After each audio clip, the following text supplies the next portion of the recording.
you built this business. It had these great systems in place. It was obviously it was doing well for you financially. Why would you ever sell the business? That's a good question. It's a personal question. It's one that I think if you ask 10 different people who sold, you'll get 10 different answers as far as to why someone sold. Some people it's getting cash to be able to leverage for an investment that maybe they feel like will give them better long-term return. For some people, they'll sell because they can't handle it. It was too stressful for them. They just want out. There's lots of different reasons why someone would sell, and I think that a lot of those reasons are personal to each individual person. I'll share my reasons why. It started 3 years before I sold, when frankly the business was very difficult. It was stressful. We were we I didn't really quite understand the concept of systems. Kind of a little bit. So this is, somewhere in the realm of like 2015. We were right around, I think we were, knocking at $1 million in revenue, at the door there, right around this time period.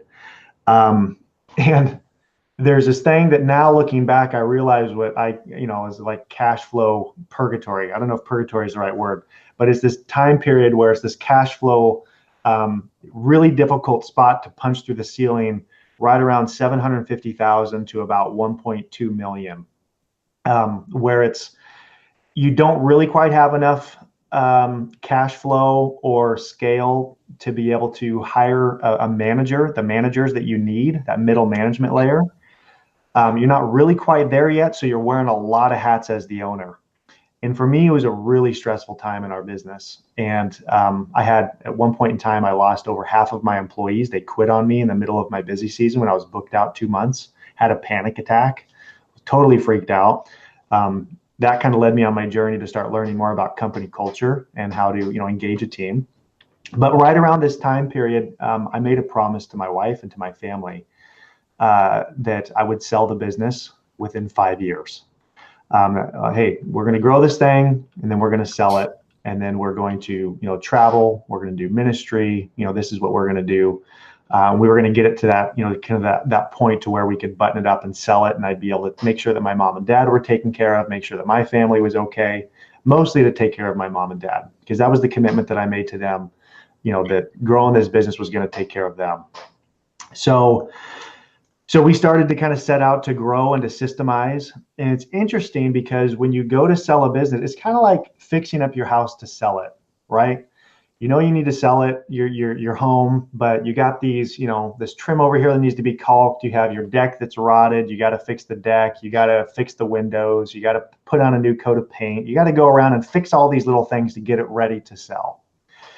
And it was amazing because like those next 3 years, as I started getting it ready to sell and fixing it up to get it to be ready to sell, I actually fell back in love again with my business. We got to a place to where, as I started thinking, okay, what would a new owner really want? Well, a new owner, if they're going to buy the business, they are not going to want anything that relies on me. They don't want to buy a business where I'm the linchpin and the business won't function without me, because then it's a low value. When I leave, the value of the business, drops as well. So it led to us creating a ton of systems, getting a good team, getting a great operations manager, great office managers, great sales team. So at the time when I sold the business, I wasn't doing hardly anything in the business. Literally, I would come into my shop, and there would be someone like rooting around on the, on the shelves and stuff, and I could be like, "Hey, can I help you?" And he'd turn around and look at me, and he'd be like, "Can I help you?" And I'm like, "I'm Brandon. I own the company. Who are you?" He's like, "Oh shoot, I'm John. I just started like 2 weeks ago." And so we were having technicians that were onboarding to our company without me even realizing it. All the sales were happening, jobs were getting scheduled, and my workload in the business was very, very minuscule to where we could leave and then come back, and the business had grown. And that was really a spot to where it was at the time when we got an offer that literally just kind of fell into our laps as far as buying the business. And timing was right, fulfilled the promise to my wife. The number was right, and it It just made sense for us and our family to, to exit out and go do what we wanted to pursue, which was ministry work in another country. Yeah, very nice. And so I know for me too, I agree with you. I knew the day I started the business, I was going to sell it. That was the goal always. But I didn't figure everything out until I'm with you, about 3 years prior to the actual sale or the sale. I actually had an interesting run-in with a business mentor who was a banker. And, the accountant would always tell me, look, I think your business is worth X, right? And they'd do some sort of fancy thing, and here's what it's worth. And, or anybody at home, it's worth what two people are willing to give on any given day is what it's worth. But anyway, what he really helped me to appreciate was, and I went through this exercise, he said, I'm a banker, I'm an ex-banker, and I'm a business mentor now. He goes, so I want to look at your books from a banker's perspective. And he says, what I'm going to encourage you to do before you work with me, I want you to go to the bank, talk to your commercial lender, and tell him that you want to buy your business. And take the number in that you think the accountant says it's worth, and let's see what the banker will give you for that business. Wow, that's so cool. Such a great idea. And so you go through it and you kind of reverse it, to see what they're going to look at and what they're doing. And I tell you, that was 3 years prior to the actual sale. And man, I learned so much in that process. Wow. And a lot of it wasn't necessarily what we were doing wrong, but it was the way we were presenting our financials. The accountant, I always say there's 3 people that's real important at your table. And that's the accountant, the lawyer, and the banker. And they all play an intricate role, but they all look at things from their perspective. And the accountant, his job is to save you taxes. That's his job, right? But that may not always look real good to the banker. Nope, that's true. So anyway, I've learned that lesson the hard way before in the past. Yeah. Where we've depreciated a lot of stuff all in 1 year to save on a bunch of taxes. And then come next year when I needed to get a business line of credit, he's like, your net profit's terrible. And it's like, well, on paper, yeah, but we actually really profitable. Look at all we've done. And he's like, nope. Look at all you and say, taxes last year. Yeah, they look at you and say, thank you, son. We loan money on paper. Yeah, if you're paying a lot of taxes, that means that you're doing something really good in your business. I mean, a lot of people don't understand that too. There's that constant battle. That's really interesting. That's a really interesting perspective and exercise to go through.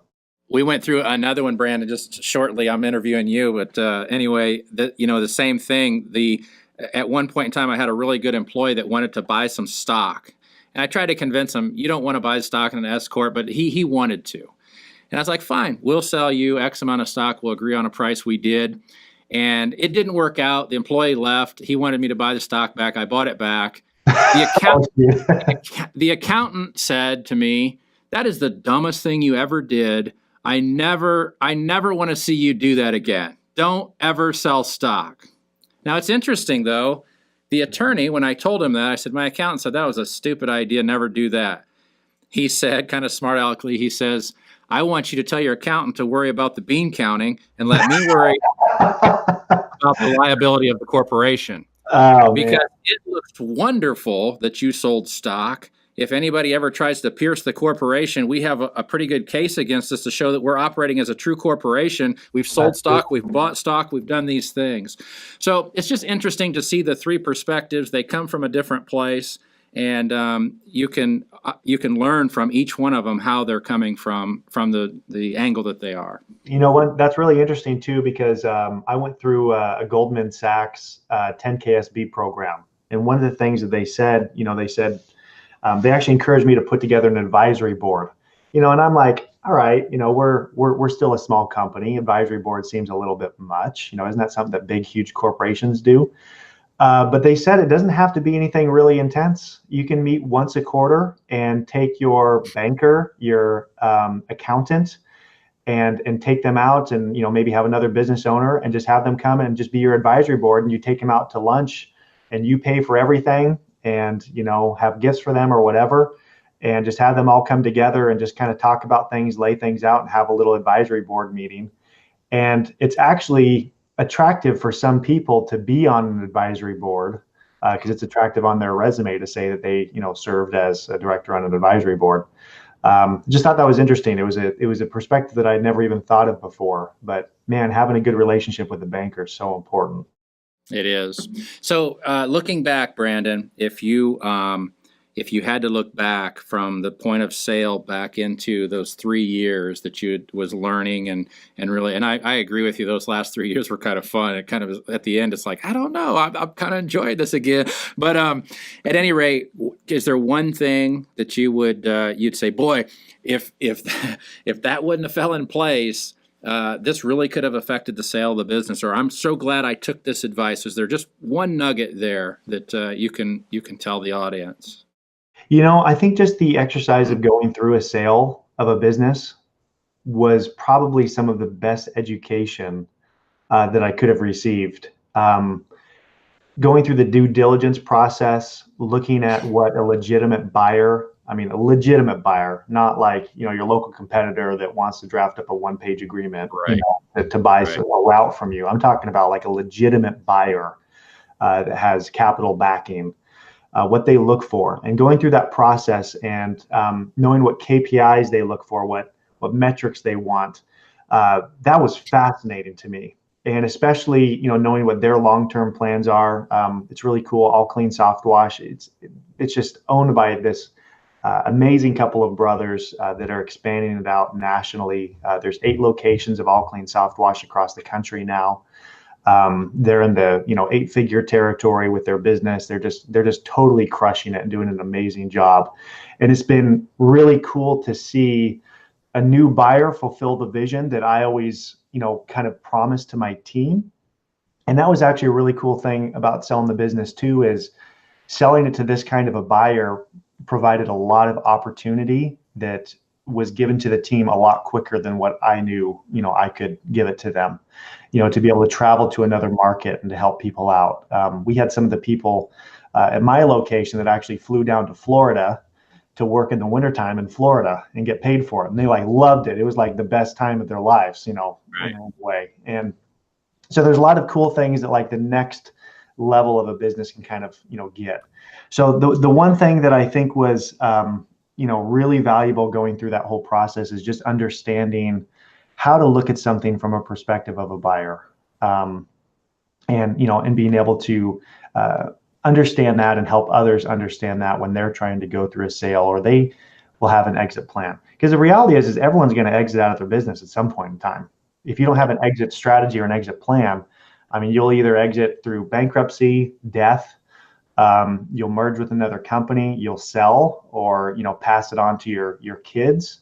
Whatever that looks like for you, you do have to plan some kind of an exit for yourself and the business, Absolutely. for nothing else than just make sure that your bases are covered. Yep. Brandon, it's a fascinating story to see what you did. You did it in a relatively short amount of time, which is really cool as well.